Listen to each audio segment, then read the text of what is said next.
Good alarm to get you up. Acceptable. All right, so 102's got this triangle, and it's got this line S. And I tell you that this bisects this angle up there. And bisects just means cuts it perfectly in half. And you'll start to realize, you probably already have, that whenever you get a problem that says show that this is true, you at first might think, oh, it's good, I got the answer. And then you realize, no, that these are horrible problems. So, and it has nothing to do with my opinion of math. I love math and all that kind of stuff, but this is certain, it's not going to, it almost sucks that you know what the answer is, because you guys try to force it to look like that. And it's not going to look like that necessarily until you get closer and closer to being done. So you just have to go on faith. So they define this one to be A, this is angle B, angle C, angle A, crazily enough. This is side B. Who cares about side C? I want to find out, I want to see that S is 2AB cosine X over A plus B. Alright, so this is the problem we're talking about, right? Who's asking this question again? Who's asking? Yes, this is the one. Yes. Good. I hate it when somebody sits there forever. I do all this and I didn't mean that one.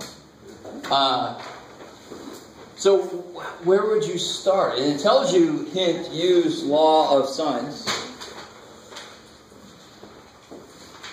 So start just writing relationships that you can see. I mean, what kind of relationships could we possibly create here?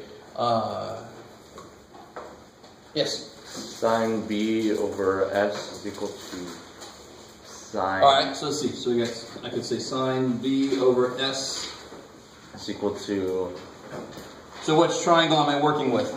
You're working with this little one. Or BCD, I guess. Yeah.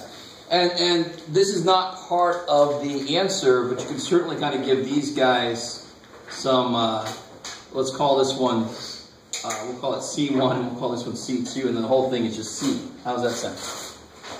I mean, you might have to, I'm not saying you will, but you just start investigating, you just start seeing what relationships can I write down, how do they do anything together? So sure, sine B over S, that's the angle over its side, equals what? Sine... Maybe X, that's a good idea. Over C1, I mean that's true, right? Now that's not necessarily going to help you out at all. But this is where, as a student, you have to let go of the artificial crap that you've been fed for so long. Just to get used to how math works, we've had to make a problem that will work a certain way. Now you're in a domain where you just got to try whatever you can see and see how it kind of matches up. I mean, that's the bottom line. This is true. This is true about that little triangle, right? Totally true. Is it going to help me? I don't know yet. I'm just going to collect what I know about this thing. Try to piece it together. So you can write several statements like this, for example, right? What else involves X? You can look at the other triangle and make it something else that involves X. Right? And what is this together? Interesting. And what section is this in? This is sort of in the, this is 7.3, but this is after we've talked about, in fact, this is the one, isn't it? Yeah, this is the double angle section. Holy shit. Very interesting. So maybe there's something about, what would sine 2x, what would that be over? Beautiful. And that's equal to whatever the hell else you want to say. Now, you got to be real careful. The mistakes I see people making are they work within multiple triangles at once. This statement, everything in the statement must exist in a single triangle. So if I said something like sine B over B equals sine X over C1, I'm not operating in the same triangle. Do you guys see that? So be very careful. Any statement you make has to be completely contained within one triangle. And there are several triangles up there. So I'm trying to give you a big hint. The whole point of this problem is that you're going to have to use double angle identity at some point. So sine 2x over c, I'm working in a big triangle now, right? Equals what? Over b equals sine a over a. That looks very, yeah, there's large a. That looks interesting.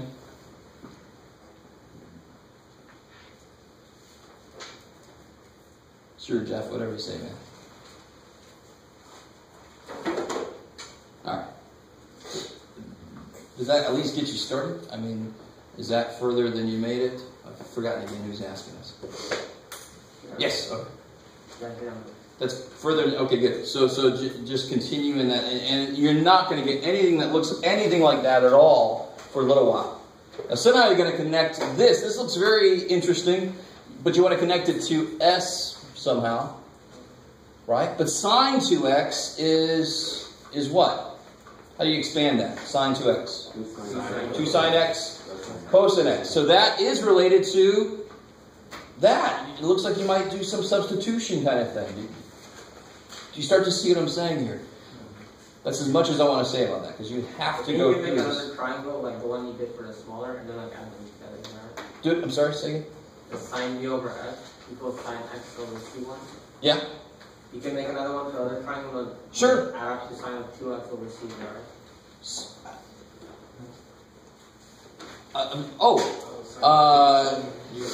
No. So if you say like sine a over s, is that cool? So I'm working in this triangle here now. Equals sine x over what? C2. You can't add these together to get sine of 2x. I mean, like if you can solve for C2 and C1, then put them together, right?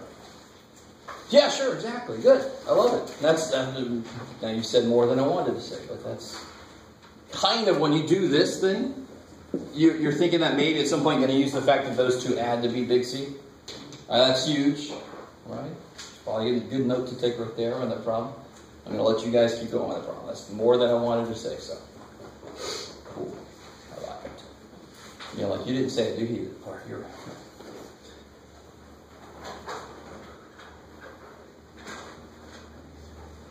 All right. Anything else from homework? Yes? Could you do number 105 on 7.3? Oh, all right.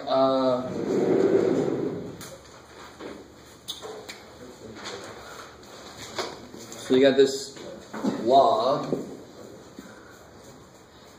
It's log. It's log. It's natural. It's a natural log. I like that. It's not synthetic. Diameter 20 inches. So they give you a diameter. It's 20 inches. Get out of there. Pretender. All right. So this is 20 inches. And they say show that the cross-sectional area of the beam is modeled by that. So they give you an idea of where things are. So they're going to cut out a rectangular beam from the center of this log. And they tell you that this is theta. Because if you have a circle sitting there, I can make this cut. Is that a smart cut to make, maybe? Versus I can make something a little more closer to being a square, sort of. My circle sucks, but oh, too bad for me. So they're saying that this angle here is what's changing, that theta. So I'm allowed to make that theta different. As I make that theta different, my shape that I'm cutting out is different.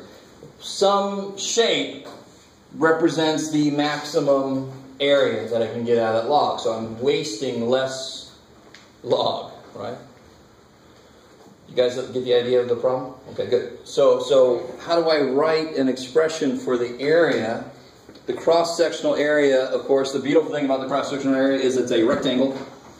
So given some angle, and I know this is 20 inches here, to get the area, what do I need? To the area of the rectangle, I need the length and the width of the base and height. I love it. Kick ass. And that's easy. I have no qualms saying that that's easy. They gave you the, what is that? Hypotenuse. Kick ass. I know it's a diameter, who cares? It's the hypotenuse of the triangle, right? You can get an expression for this, you can get an expression for that, and get the area and show that it's what they gave us. Believe it or not, right? Now, if you look at what they give you, it's not immediately obvious, but you just got to do it and take a look. And then part B says, show that the maximum area is 200 square inches. And they give you exactly, yeah, they give you too much there. They tell you exactly what to do in part B, so I'm not going to say a word about that. They just do what they tell you. Is that good enough? I mean, for example, what's this?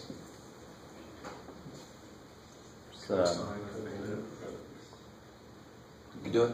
It's the what side? It's the cosine side. It's the x side, right? So it's going to be... It's going to be what exactly? What exactly is it going to be? Is it going to be 4 tangent theta? What is it going to be? That's bullshit, right? The x piece is what part of 20? The x piece is... What's trig function? Cosine. All right, let's go way back to fundamentals. What's the cosine of theta? 20 over. Try again. Okay. So what's the x side? 20 cosine. All right, we should be at the point where we can say the x piece is the hypotenuse times cosine theta. The y piece is hypotenuse times sine theta. You think about sine and cosine. This is not exactly true, but I don't give a shit. It's very much like the sine theta represents the percentages in the y direction. Cosine theta is the percentage in the x direction. So 20 times cosine theta is the x piece. 20 times sine theta is the y piece. Bam! You shouldn't have to take a long time to think of that. It should just start to be more natural to just do it. And once you've got this side and that side, you just multiply them together to get the area, and then you realize what you have to do to make it look like what they have. They're not going to have what you have. But there's one step you take to make that happen. You got to get there first. Right? All right, that's all I want to say about that. Anything else from homework that I can partially talk about? Number 55 and 7.2. 55? Yeah. Oh, cool. All right. So there's a not very often used identity that I think they talk about right at the end. Yeah. So I know this is true. It's the very last thing they talk about in this section. A sine x plus b cosine x. A times sine x. Oops. Yeah.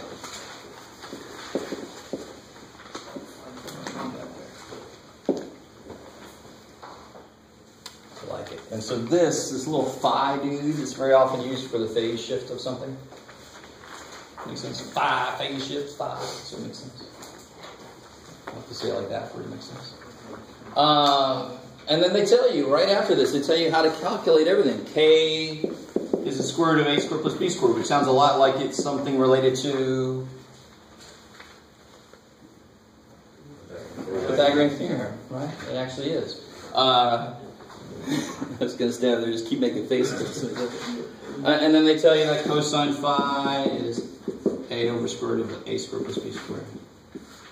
And so a over k. Sine phi is b over square root of a squared plus b squared. Okay. So it's a bunch of plug and chug. So this particular problem tells me what would this look like? Negative 3 sine x, negative root 3? Yeah. Plus cosine x. Now what's a, what's b? A is negative square root. A is negative square root of 3. B is 1. Start plugging and check. Just start plugging and check. Is that formula we have to remember? No, definitely not. Homework you can access where you can look at whatever the hell you want to. So I will assign some homework that uses things. I want you to know these things exist. This actually has a lot to do in certain fields of study that do a lot of study with waves, sound waves, electromagnetic waves, things like that. But even then, it's not used horribly much directly. At that point, you actually have a better way to write things. We're actually going to learn how to do that after this next test. But this still exists. It still has uses. I just want you to know these kind of things exist. This kind of process exists. But it's just a plug and chug now. That's all that problem really is. Once you identify what A and B are, you just start going, yeah, you'll know what K is quick. Figure out phi, just take what? How do I figure out what phi is? Inverse cosine or whatever the hell that is. Kick ass. Alright. Is that good? Yeah. Alright, good. Anything else from homework? Alright, so let's get back into, well, there's no questions from homework. I'm just going to go into chapter 8. No, I can't do that. There are a couple things from the end of chapter 7 I got to still work on. Last time I got to the point of just reminding you guys of how trig equations work, and then we had to leave. It was awesome. So I want to do a real quick little example and then show you the only thing I haven't shown you yet with trig equations. And then maybe I'll show you one other thing. Let's start off with, let's do this. Let's start off with something unrelated to, two of these are going to be related here in a second. This is just by itself. I want to show you an example of what this could happen. Here we go. Perfect.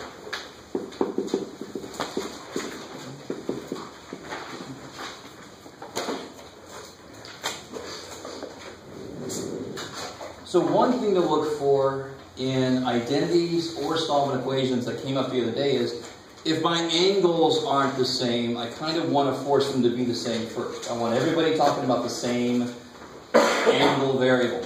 So if one of them was 2 theta, I would use some kind of trig identity, one of the double angle identities, to tease that apart.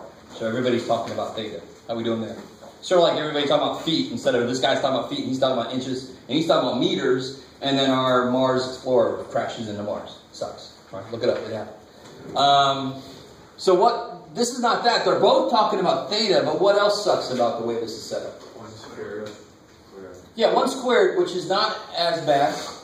What's worse is one is cosine, and the other one's sine.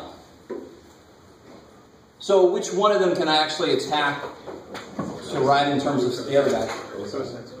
Yeah, I could do something with cosine squared, right? Because what is cosine squared? 1 minus sine squared. Yes. Because now what I want you to realize is, if sine is like x, isn't this 1 plus x equals 2, 1 minus x squared? I have a polynomial, I have a quadratic. I can get all my stuff on one side and factor it. In fact, what happens, sometimes what you could do is, say sine theta is s. Or maybe better for the way I write, we'll call it y. Right? Because what is sine theta? No, we don't know. In general, it's y over h, but I don't want to do all that shit. I'll say, I don't know what sine theta is, so I'm going to call it y. So what does my equation look like now?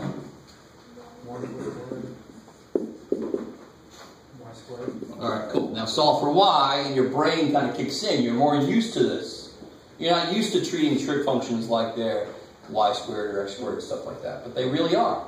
If you let it equal that, it makes it a lot more easy to see. Your brain goes, oh, I know what the hell to do. I want to get everything on one side. Right? So I add 2y squared plus y, subtract 2. Alright, let me stop there for a second. Everything we've done so far is nothing crazy. We use that trick every now and again to simplify the form of what I'm looking at. I replace a piece of it that repeats with a single thing. So it just looks easier. It just looks better. You do that trick with factoring. Are we good? Is that supposed to be a +1? Maybe. Oh. Yeah, but then I subtract 2. Oh. Yeah. Alright. Can I factor this? It's pretty easy. Now I just got to figure out the plus and minus stuff here, right? Who's plus, who's minus? Which one's plus? Yeah, it should be -1 plus 1, so you get positive 2 minus 1 is the positive y in the middle, right? So all I really needed there was to make the plus and minus work. That's factoring. You should all know factoring. If you don't, this is bad. You're going to hate life for a little while. Does that neat sound? So then, what are my answers for y? And of course I'm not done, because my real variable is theta. Right? But what's my answers for y? y is 1/2. Or, now just bring back in what y is.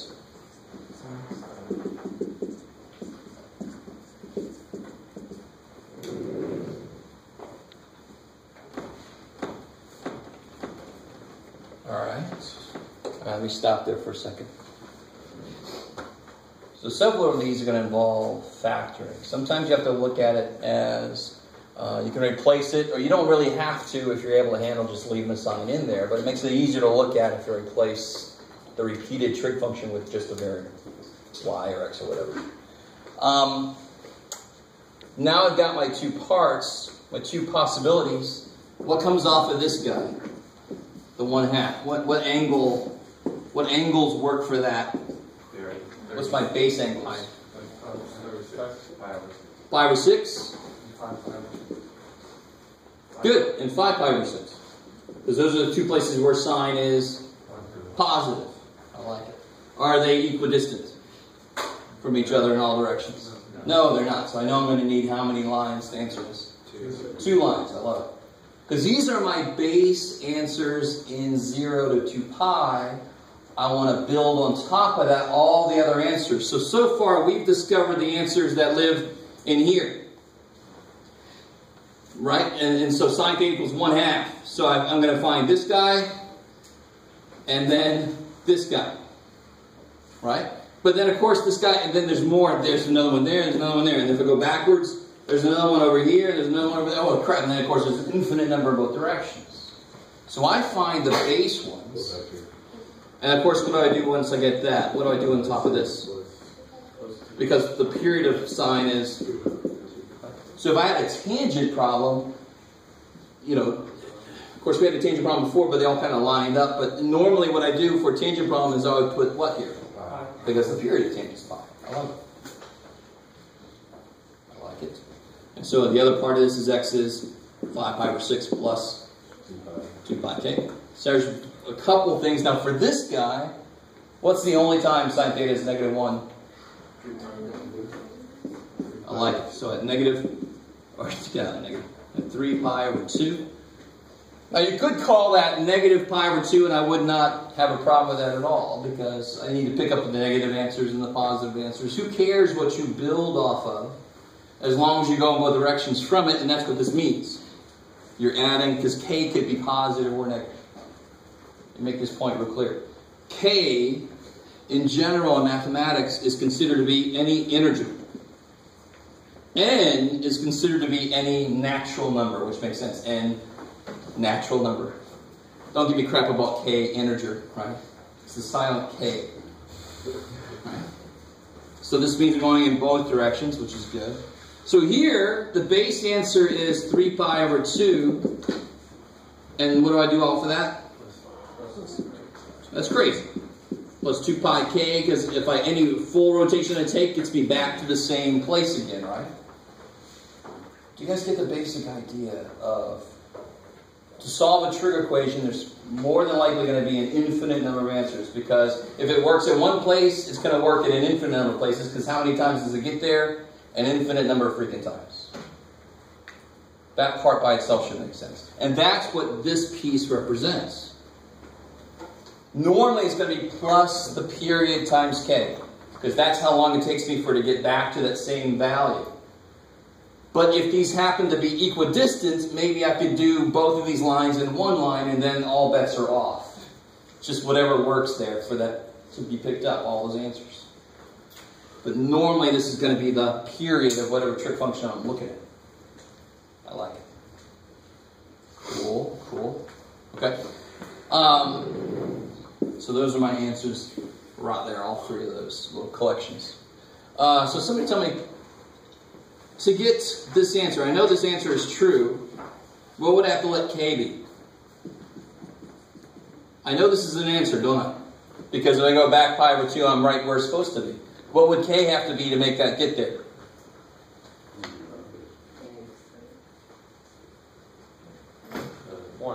Don't overthink. 1 would make me go plus 2 pi, I'm going to get bigger. I want to get down to negative pi over 2. So I let k equal -1. K can only be integers, right? So no fractions.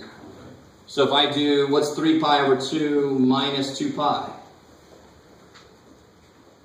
Negative pi over 2. Negative pi over 2. Right? So every answer that you could think of, every angle that ends up here is captured in this statement. Do you guys see that? That's the idea. It doesn't matter what the angle actually is. I just have to end up here. And how many ways is there to end up here? An infinite number of ways. You can do 80 rotations that way. You can do 77 rotations that way. You know, oh my God. Sometimes those different answers don't mean shit. Like, that's the same stupid answer repeated. So in some applications, we don't care about this. That's why some homework problems say, just give me the answers in 0 to 2 pi. But sometimes, have you ever gone down from a parking garage and it's this thing, right? Or you think about the car chase scenes in movies, and they go flying off the edge of it. So you can imagine, I could have an answer that relates to positions on a spring or something, and so, no, I really want this to make sense. So if I just do this forever, all work and no play makes Jeffrey double. No, then you start to worry. But and so in this, if I just keep doing that, then this answer, I don't care what I call that angle, it's the same stupid place, right? But if I do this, now this and this, they're the same. They're not the same place anymore. One is higher in one dimension. You guys kind of see? So that's why in some applications this makes all the difference. You want to make sure you capture all the possibilities. As you go up the parking garage, there's here, and then there's here, and then there's here. There's all these are the same angle in a way, but they're at different locations. Because now I'm going up, I'm going out, I'm doing something else in another dimension, which is always a neat phrase. It's kind of like expanding and contrasting a slinky. Yeah, exactly. Right. So if you have, if they have the Slinky factory is having a problem at every little coil of it, they have this machine is putting a little dink in it right there. Then it's going to be, the dink is going to be repeated along the length of the Slinky. So this is the location of all the dinks. I don't have one dink. I have a dink all the way across. Right. And the more you say dink, the more weird it sounds. You know what that stands for, right? Dink? Dual income, no kids. Oh. So it's like 2 single people and no children. It's a dink. Okay. It's like football. It's a real thing. I had no idea. They call themselves dinks. Dink? All right. Dual income, no kids. Well, that's a good place to be. What are you talking about? I guess I'm a sink. All right. That's awesome. I had no idea. I'm a sink. You're a what? You have to get Jeff somewhere. All right.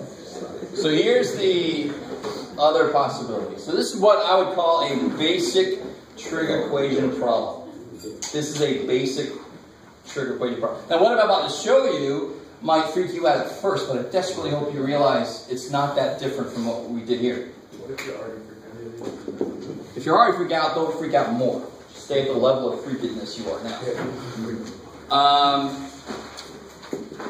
Let's do something other than sound. Let's do scenes.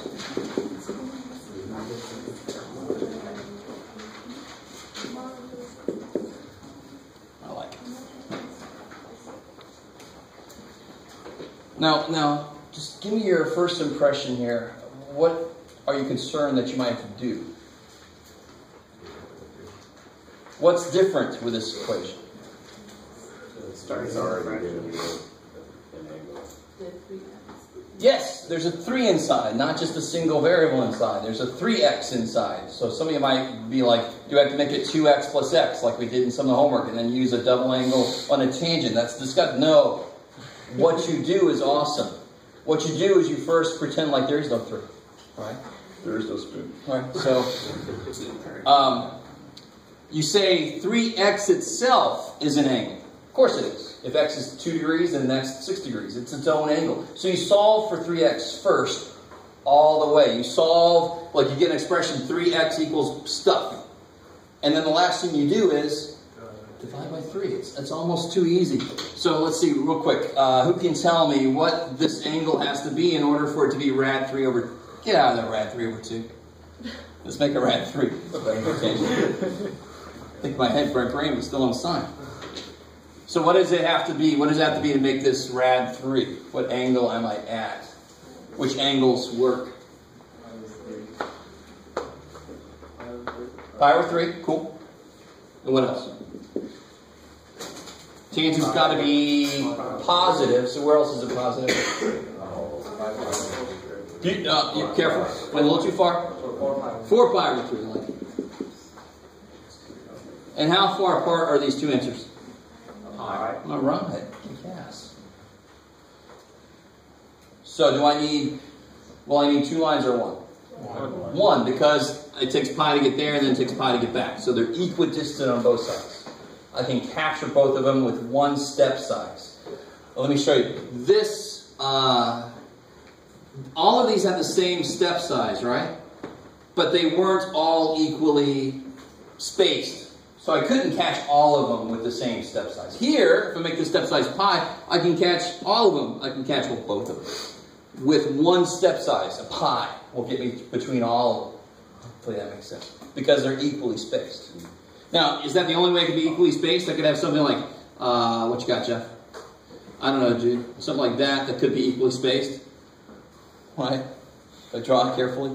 So this could be 120 degrees, 120 degrees, 120 degrees. You guys kind of with me? As long as the step between all 3, all the way around, is equidistant, I can capture all those answers in 1 line. That's the idea. So what would this look like then? Plus pi k to kick ass. Of course, that doesn't surprise me too much because this period of changing is pi. And so what's the real answer? No? I like that though. Pi plus pi over 2k. Careful. I love that. What are you doing to both sides? Dividing by 3. So this is already divided by 3, so now it's going to be divided by 9. Yeah, so just divide both sides by 3.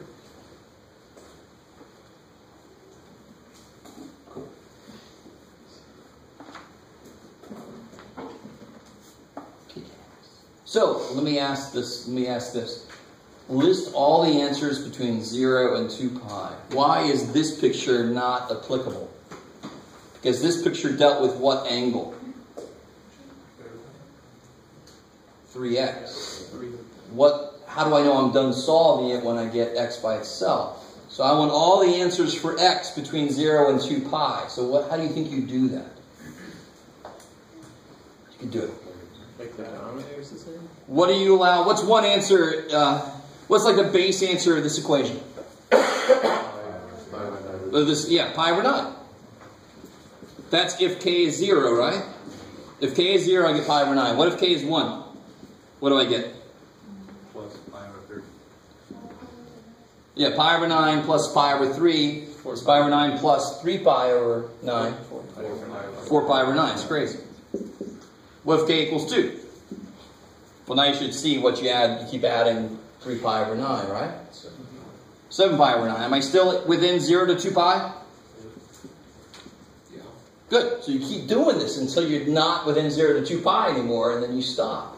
So what if k is 3? Keep adding how much? 10 pi over 9. So now I'm at 10 pi over 9. That's still within 0 to 2 pi, right? Because it's just barely over 1 pi. 13 pi over 9. And 16 pi over 9. Is that still within? yes. Yes, because what's 2 pi? It's what over 9? 18. One more step would take me out. So this is my answers. This is my answers? These are my answers. How many answers were there for as if that was not there? If I just stopped there, there are 2 answers, right? What number was in front? 3. What's 2 times 3? 6. And we ended up with 6 answers. That's very interesting. It's a very true thing. Do you have to know that? No, you just create them. But then you go, oh shit, now it's another way to tell when to stop. How do you feel about that? So whatever number they stick on x or theta, if it's 4 theta, whatever, you don't care about that at first. You don't care until the very end. You divide by it at the very end. That's awesome. So it's not a different way to solve it. You solve it the same way. Maybe. Okay. So you just got to get in there and try those. Is that 7.5? 7.5. Yep. All right. So what I want to focus on today is section 8.1.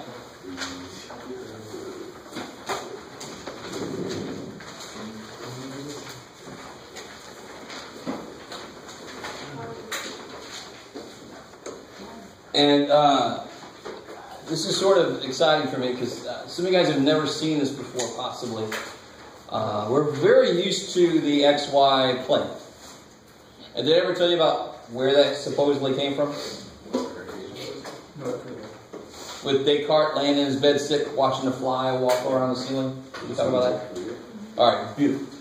And so that's a great way to kind of define where things are. And we use that idea. We overlaid the globe with that, and we made a latitude, longitude. So the whole idea was awesome. I can find people, which will allow me. Okay, there. I can find you very easily, right? I like it. Cool. You ever been to Salt Lake City, Utah? A friend of mine's Mormon. I went out there. It's so freaking grid-like that you can look at it like I can find somebody's house by giving their coordinates. So what we're going to do now is we're going to say, is there a different way than that? That's one way somebody came up with. So if I have a point in space, one way to tell where it is to set up a grid, and maybe that point is 3, 3, right? But a whole other way to find a point in space would involve another way to get to a point is not, I could walk out on an x-axis and then turn and then walk up on the y-axis and get to a point. But instead of that, I could say my point's over there, so turn by this much and then walk out this far, and then I'm at the point. So that turn by this much would be what kind of thing? An angle. So somebody give me in navigation. So you talk about 30 degrees east of north or something. That's the navigational direction, right? So angle gives me the direction I'm looking, and then of course telling them how far to walk would be like the radius, right? So if I want to find where this point is, let me take away these tick marks. I want this to be less specific. Go away. So if I have a point sitting here in space, so this is the old way of looking at it. Here's x, here's y. So instead, now I want to tell somebody, turn by this much and then walk out this far. So turn by theta and walk out by r. That's an alternate way to find any point on a plane. So if the point was there, I'm going to turn by more and walk out more. If the point's there, I'm going to turn by more and walk out less, and blah, blah, blah. I mean, I can find any point on the plane. You guys semi with me? That's the whole purpose of the XY coordinate system, is to locate points. Now, I wonder if anybody realizes that if I create a whole different way to find points, I create a whole different way to graph functions. And what functions would work really well in this system? What functions would work really well? No way. But maybe like circles. Circles would work really well. In this, to define a circle, all I'd have to say is r is 3. That would be an equation in these coordinates that defines a circle. Why does that define a circle? Because what's theta? What's theta according to the equation? Does the equation have something that theta has to be? No. So it could be anything. So if I graph y equals 3 in the old xy coordinate system, what does that look like? Not a point on the y-axis. No. It's a line. Good. It's a horizontal line. Y must remain 3. Y must be 3. What can x do? Nothing. Careful. It can do anything. Because what's the equation say it has to do? It doesn't say a damn thing. So it's like, you stay in your room all day long. And you're over there going, she didn't say anything on me. I can do anything. Right? So as a parent, you got to be careful. Don't leave a kid out. One kid's like, I have all the power. No, you stay. But you guys, do you see how it defines what one of them does, and then the other one can do whatever it wants to? That's why x is every possible value. So if I say r is 3, theta can do whatever it wants to. And if I let theta do what it wants to, I make a circle, of course, right? In fact, what's the one thing I have to tell you about a circle? It's radius. And then you have an idea of what it, I can put it wherever I want to, but you have an idea of, if I tell you the radius is 6,000 miles, okay, we're talking about a freaking planet, maybe. Right? But the radius is, or, yeah, exactly. Or a small planet. Or, That's not good. That's sure. Yes. So, all right, all that aside for the moment. So graphing is going to be in section 8 too. Equations. Here we're going to graph points. Can somebody tell me what this would be? In terms of the new, not new, this is not new. Sort of a new way to use old ideas. We should be good with this. Cosine theta. R cosine theta, right? This is related to that discussion we had earlier. I know the hypotenuse is R, so the x piece is times cosine theta. So what's the y piece, amazingly enough? R sine theta. That's insane. These are formulas that convert from, let me go ahead and call this what it is. This is called polar coordinates.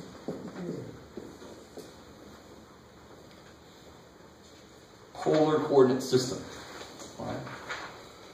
This is considered a pole right there in the middle. So we call it polar coordinate system. There are, I don't know how many coordinate systems I've seen. There are more coordinate systems than you ever knew existed. Right? There's a lot. So we're finally learning one more besides the one we know. So if I happen to know, for example, if I knew that this point, let's try an example.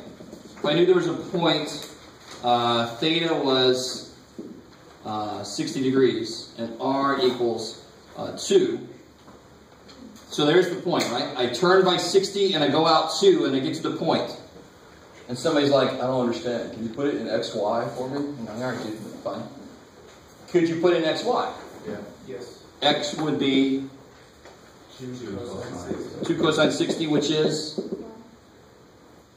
Put it in the calculator. I like it. No, it was calculator. Sorry, Franklin. I didn't mean to be so. No, it's alright. Maybe I did. Cosine 60, we should know what it is. Half. It's a half, so half times 2 is 1. Y would be 2 sine 60. Square root of 2. Over 2. Times 2. Done. So just in case you're wondering what happened to that. I like it. What's the slope of that little line? 60 degrees. Goes through 0. I like it. 60 is interesting. It can sort of represent a slope in a way, but what's the real slope of that line? Square root of 3 over 3. Rad 3 over 1. Which would equal what trig function of 60? Tangent would be y over x, right? So that's very interesting. Tangent very often is considered a slope. So if you go into calculus, that's exactly what's going to come up. Right? Just keep that in mind. All right, so how are we doing so far? In fact, right off of this, what is y over x?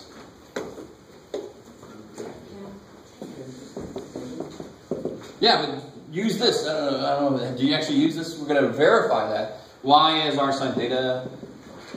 X is r cosine theta. What happens to the r's? And what's sine over cosine? Yes. All right. It's very interesting. Cool. How we doing so far? So that connects the angle with y and x directly. So we've got this. I got a little handout that kind of summarizes all this stuff I'm going over right now. There's one more thing we can do. What is x squared plus y squared? 1. Can't be necessarily 1, because do you know that you're on a unit circle? No, what is the radius of the circle we're on? 2. And for this problem, yeah, but in general, r squared. R. So if I actually plug stuff in, of course, let's do it in the same order I've got it. So this would be r squared cosine squared theta, r squared sine squared theta. What can you do with that? Take an r squared out, you're left with cosine squared plus sine squared, which is? So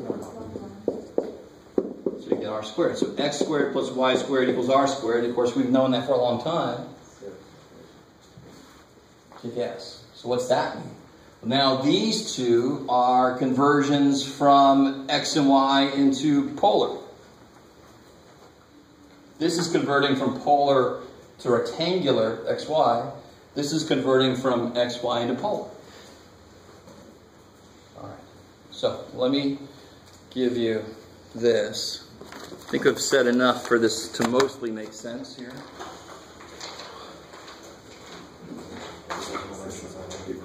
What's up? Thank you. Of course, people never heard it before. I have no idea. But thank you.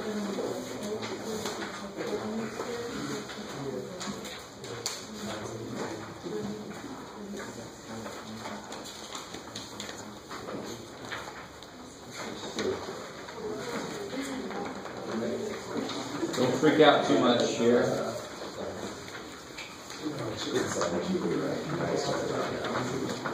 We should do our homework with polar graphics, right? Got it.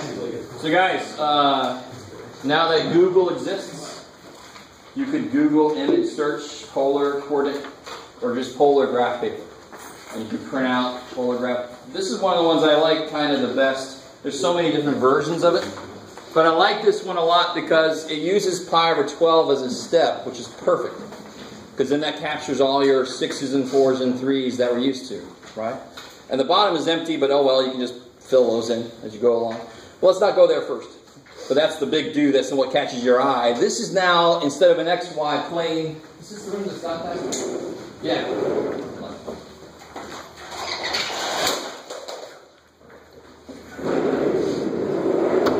Instead of an XY plane, we now have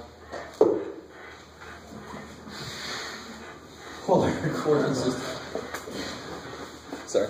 You can still see your XY plane sitting there, right? I mean, it still exists within there, but I'm just using a different way to reference a point. I'm using an angle and a distance to walk. All right, good. Looks like it's going to stay. So, at the very top, I've collected, this is from polar to rectangular, this is from rectangular to polar. Right? If I know X and Y, I can figure out what R is. How would you figure out what theta is? Inverse tangent. I love it. Kick ass. So go ahead and try number 1 and number 3. And then we'll talk about 2 and 4 after that.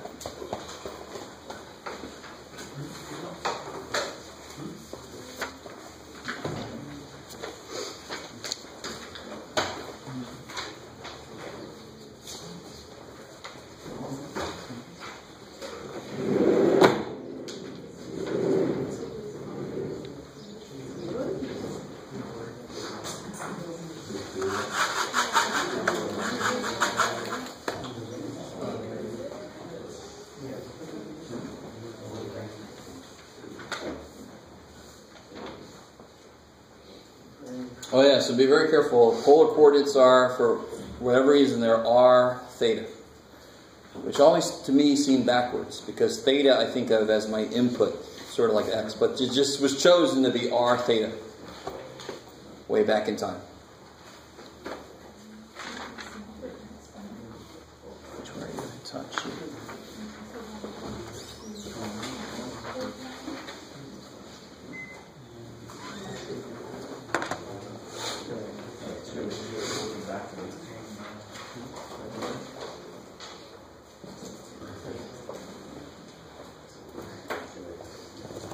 While you guys are doing, I'm going to give out the practice test. Practice test. The third test is Thursday, right? Dude.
Alright.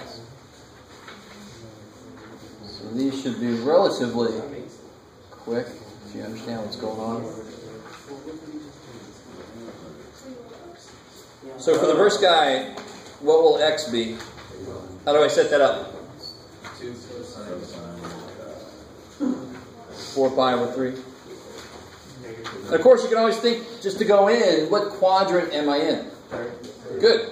4 pi over 3 is there. I'm in the third quadrant, so I know that both x and y are going to be negative. And of course, when I do the work, they're going to come out negative.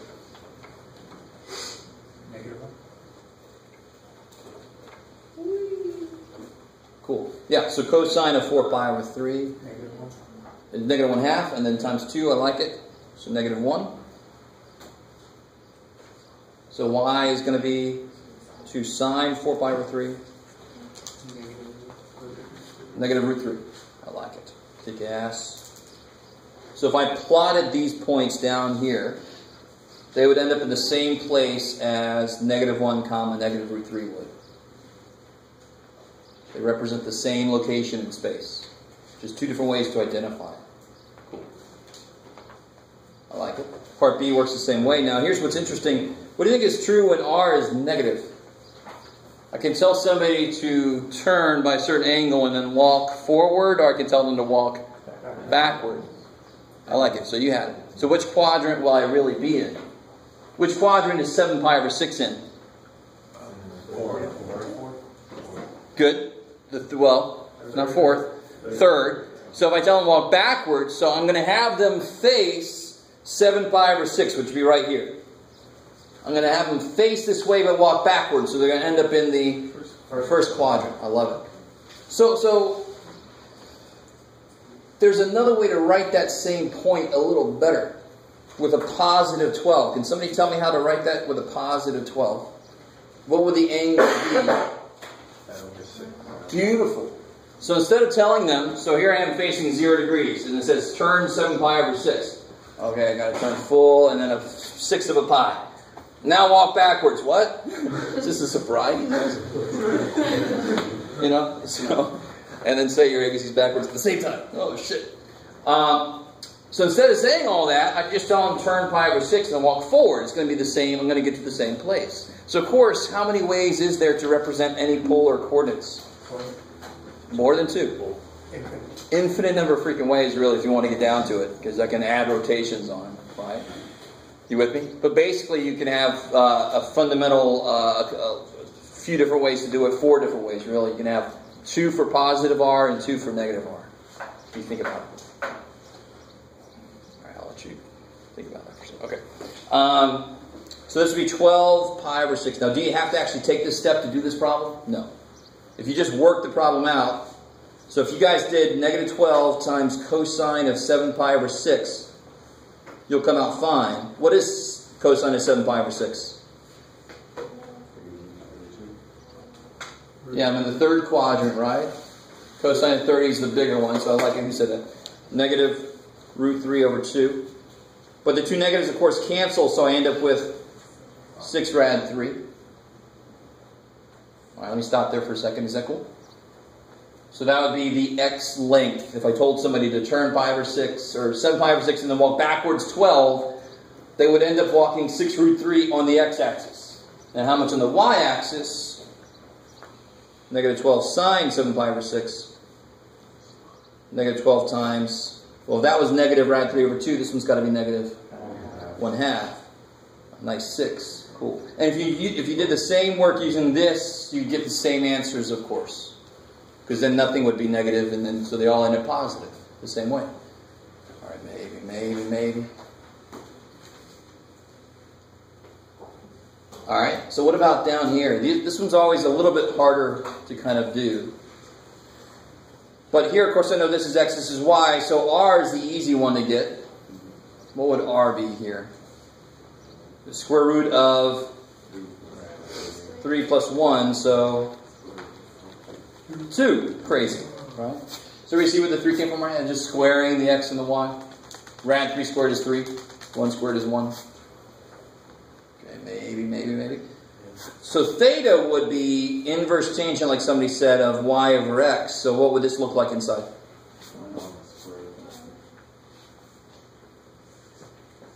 So what angle is that? Right? Cool. Because it's where sine is going to be smaller, sine smaller, close to the x-axis is pi over 6. Let me stop there for a second. You guys either have to have the tangent stuff memorized or a way to tease it out. I don't actually have them memorized. I just remember tangents like sine. Sine would be small at pi over 6. Tangent small, therefore it's pi over 6. Right. But you guys can just memorize them if you want to. Nothing wrong with that. Now, what do I have to be careful about? What do you think I have to be careful about? That I've applied an inverse trig. What quadrant is my point in? First one. Thankfully, so is my angle. So I don't have to change the angle at all. This is a reference angle. Whatever quadrant my point is in, my angle better be in that same quadrant. Right? They do match up. Cool. So this will be 2 comma pi over 6.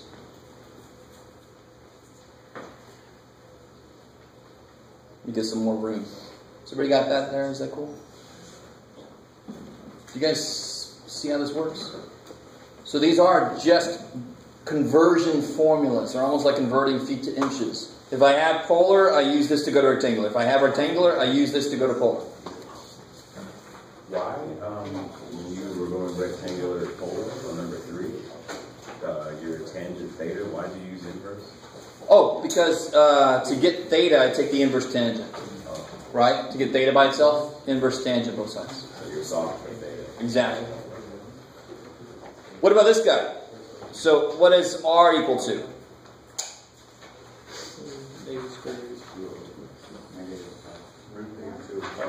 Alright, let's see. Square root of this squared.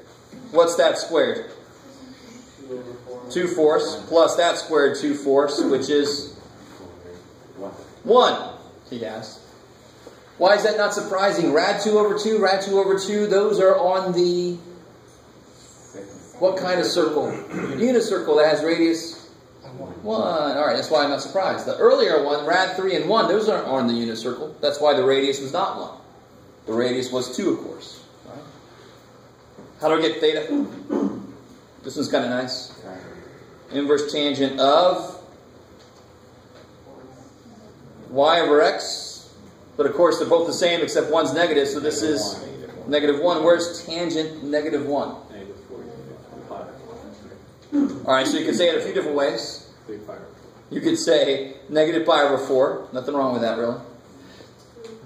Or you could say 3 pi over 4. Those are both the same thing. I mean, they both end up with a negative tangent. Now, they're in 2 different quadrants, aren't they?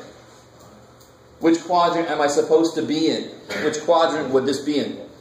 Second quadrant. So which one of these do I want? Yeah. So then my point would be 1, 3 pi over 4.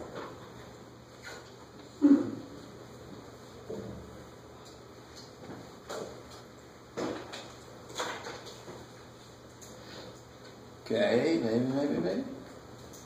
Let's talk about these equations now. This is where things get neat. That first equation, please, let me see if you guys understand. There's no points. There's no plugging and chugging now. I actually look for entire things to change. So I better end up with no r and theta. I better end up with only x and y. So what is r squared? Kick ass. And what's r sine theta? Y. Yay, done. What is that the equation of? No. Because it's not equal to a constant, right? You gotta be careful. X squared plus y squared equals 5y. It's a circle. You could subtract 5y, complete the square, put it into the right form. That's a circle, totally. I know it's not an ellipse because it's a little bit ahead of us, but you should have seen conic sections before this class. Circle is x squared plus y squared equals a constant. Now this, of course, has been, if I pull this over and complete the square, it's been shifted on the y, well, it'd be like this. On the y-axis, it's been shifted. Let me stop there for a second. Right? If I pull minus, if I subtract, let's look at this real quick. So if I pull minus 5y over, I can complete the square here, right? Half of 5 is 5 halves, squared is 25 fourths. So then I get x squared plus y minus 5 halves squared equals 25 fourths. Where's the center of that circle? So it's been moved up on the y-axis, and then there's a circle around there. The radius would be 5/2. That's the radius squared, right? Okay, cool. Anyway, so enough of that. But an ellipse, the main difference with an ellipse would be it's got to be differently shaped in the y or x direction. So therefore, if I put a 4 there, for example, if I just have different coefficients on my x and y, that would be an ellipse. That would actually be smaller in the x direction, larger in the y direction. Kind of neat. That's the only difference between an ellipse and a circle equation-wise is a circle has equal coefficients on the x and y squared. Ellipse doesn't. They're not equal. What about this weirdness? What directly relates theta to my rectangular variables? Say again? Inverse, tangent, and y. I like it. So here's what I could do. What is tangent theta? Y over x. So what can I do to both sides to get tangent theta to show up? Take a tangent of both sides. So this would be tangent theta. Not multiply, be careful. Take a tangent of. Alright, so what I'm trying to do is to show you, sometimes it's just going to be direct substitution. R sine theta is y. So I put a y there. Ooh, r squared is this, so I put that there. Ooh, sometimes it's going to be, oh, how do I make it look like something that's in my conversion stuff? So what is tangent theta? That's crazy. What is tangent pi over 6? Square root of 3 over 3. I like it. So make up a 3. So y equals square root of 3 over 3x. What's the slope of that? Square root of 3 over 3, which is the tangent of the angle it's at. So again, the tangent is the slope very often, right? I like it. Which makes sense because tangent is y over x. Slope is change of y over change in x. What do you guys think on number 4? What do you think you have to do? Now I want to convert it to polar. It's almost the same thing as this, just in reverse. What is y? R sine theta. What's x? R cosine theta.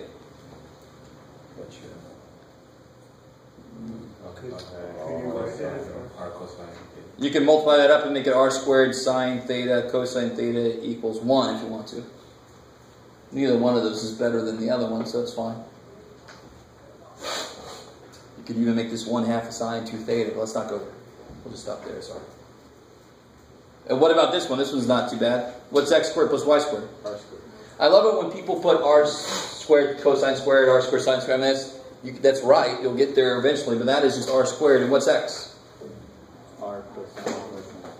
Why is that not quite good enough? Let me do it over here. R squared equals r cosine theta. Why is that not quite good enough to stop? You could do something very simple, right? So if you stop here, I'm going to take points off. You could just divide by, don't take a square root, divide by r. R is cosine theta. What is this the equation of? Circle. Circle. And that's the equation of a circle in polar coordinates. Woo. Alright, so I'll tell you what. Tomorrow we'll do this first as part of our review. This is just plotting these points. We still got to talk about how to figure out this axis here.